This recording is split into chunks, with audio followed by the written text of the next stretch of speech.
Students, हम 12th class के लिए अगला टॉपिक ले रहे हैं लॉ ऑफ इंडिपेंडेंट असॉर्टमेंट। ये लॉ डायहाइब्रिड क्रॉस के रिजल्ट से लिया जाता है। हम लोगों ने डायहाइब्रिड क्रॉस का एक एग्जाम्पल डायहाइब्रिड क्रॉस में देखा था और दूसरा एग्जाम्पल मैं अब यहाँ दे रही हूँ। जैसे ये देखिए, यहाँ पर डायहाइब्रिड क्रॉस का F2 जनरेशन से हमको ये रिजल्ट लेना है, इसलिए मैं सिर्फ F2 जनरेशन लेती हूँ। यहाँ पे दो जोड़ियाँ ली हैं, टॉल और ड्वार्फ। टॉल ड्वार्फ देखो, आखिरी जो पेरेंट ऑफस्प्रिंग ये रिसेसिव पेरेंट के समान होता है और पहला वाला जो है वो डोमिनेंट पेरेंट के समान। ये दोनों का देखे तो हम लोगों को ऊपर देखने की जरूरत नहीं कि कौन से पेरेंट लिए थे। तो यहाँ पर दूसरी जोड़ी ली है, दूसरे दो कैरेक्टर की जोड़ी ली है, मतलब दो जोड़ी लिए, तो ये भी हो गया डायहाइब्रिड क्रॉस।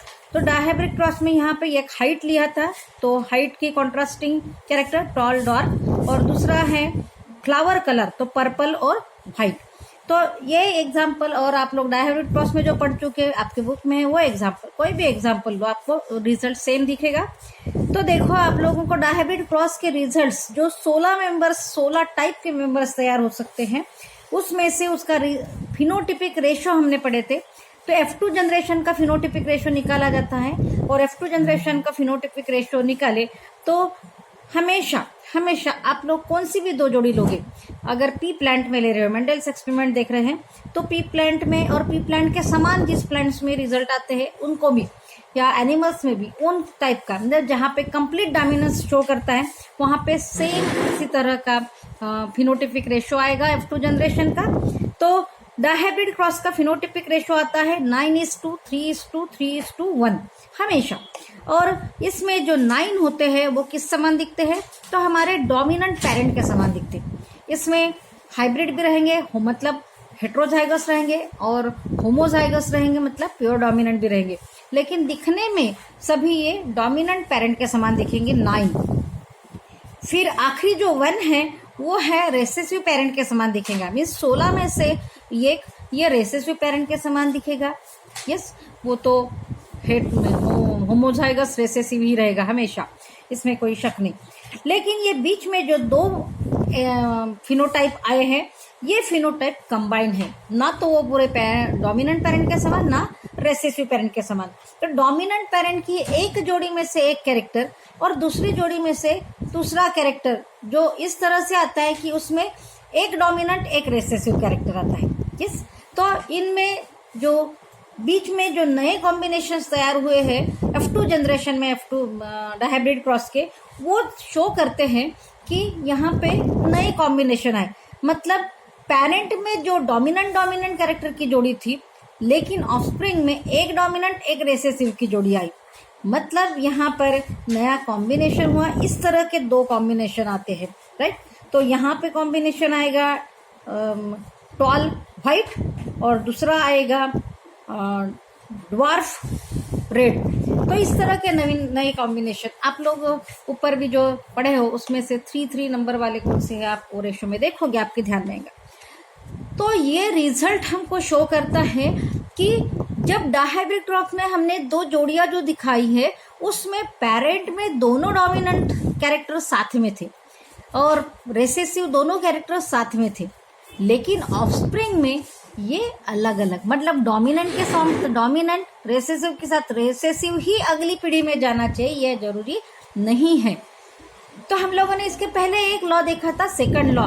तो गैमेट तैयार होते वक्त जोड़ी में जो अलील्स होते, अलील्स मीन्स एक ही कैरेक्टर के लिए जो डिफरेंट अल्टरनेटिव जीन्स है, अल्टरनेटिव फैक्टर्स है, जैसे हाइट के दिए टॉल और डॉर्फ, राइट, ऐसा दिखाएगा। तो टॉल कैरेक्टर के लिए कैपिटल T और डॉर्फ के लिए स्मॉल t। ये अगर दोनों मतलब डोमिनेंट और रेसेसिव जीन साथ में हो तो भी गैमेट तैयार होते वक्त वो सेपरेट होते हैं, राइट। ये हम लोगों ने सेग्रीगेशन लॉ में, सेकंड लॉ में देख चुके हैं। उसके साथ जब ये सेपरेट होते हैं गैमेट के तैयार होने के वक्त, ये तो समझ में आ गया, हमको पहले से मालूम है।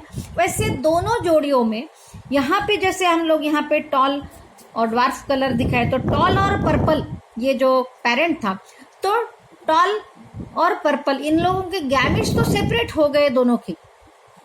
इधर ड्वार्फ और क्या नहीं व्हाइट, इसमें गैमेट्स तैयार होते वक्त हर फैक्टर तो सेपरेट हो गया, लेकिन फिर से जब गैमेट तैयार होता है तब जुड़ते वक्त, लेकिन ये कोई बंधन नहीं कि डोमिनेंट वाला जीन डोमिनेंट के साथ कंबाइन हो और रेसेसिव वाला रेसेसिव के साथ, या कौन से भी कैरेक्टर का कौन सा भी डोमिनेंट, कौन से भी कैरेक्टर का कौन सा भी रेसेसिव फैक्टर अलग हो सकता है। हम लोगों ने ये गैमेट तैयार होते वक्त देखा है कि कैपिटल टी के साथ पर्पल कलर का या वाइट कलर का आया है साथ में।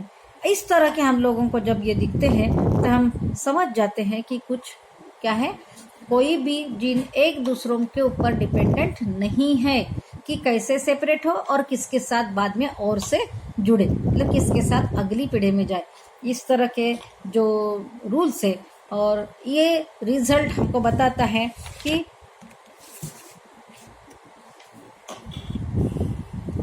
ये एक दूसरों की किसी बंधन में नहीं है। और इसके ऊपर से फिर तीसरा लॉ मेंडल ने लिखा है, दैट लॉ स्टेट्स दैट, तो ये statement of law of independent assortment जैसे कि वैसे हमको परीक्षा में लिखना है, क्योंकि इसके लिए सेपरेट एक मार्क होता है और बाकी एक्सप्लेनेशन के लिए अलग, जिस तरह से क्वेश्चन दिया हो। तो देख, law states that when hybrid possessing two or more pairs of contrasting factors means alleles, यहाँ पे 2 सही है, लेकिन किसी किसी करंट में 1-2 से ज़्यादा अलील्स भी होते हैं, मतलब ज़्यादा अल्टरनेटिव फैक्टर्स होते हैं या जीन्स होते हैं, इसलिए वो वर्ड यूज किया है। The law states that when hybrid possessing 2 or more pairs of contrasting factors means alleles forms gametes, the factors in each pair segregate means separate independently of the other pairs। ये law लिखने के बाद, ये law का statement लिखने के बाद 1 mark मिलेगा और बाकी एक्सप्लेनेशन। तो एक्सप्लेनेशन में हम लोगों को स्पेशली क्या लिखना है, phenotypic ratio of dihybrid cross of F2 generation dihybrid cross के F2 जनरेशन का फिनोटिपिक रेशियो, और वो हमेशा आप कौन सी भी जोड़ी लेके देखेंगे तो पी प्लांट में ये जो है या कंप्लीट डोमिनेंस में है, ये 9:2, 3:2, 3:1 इस तरह से ही आएगा। इसके लिए हमको ये रेशियो याद रखना जरूरी है और इसका मीनिंग समझ में आए। तो यहाँ पे हम लोगों को डायहाइब्रिड क्रॉस एक बार समझ में आ गया है, तो हम लोग आगे का एक्सप्लेनेशन उसी के ऊपर से अलग से याद करना नहीं है। Thank you.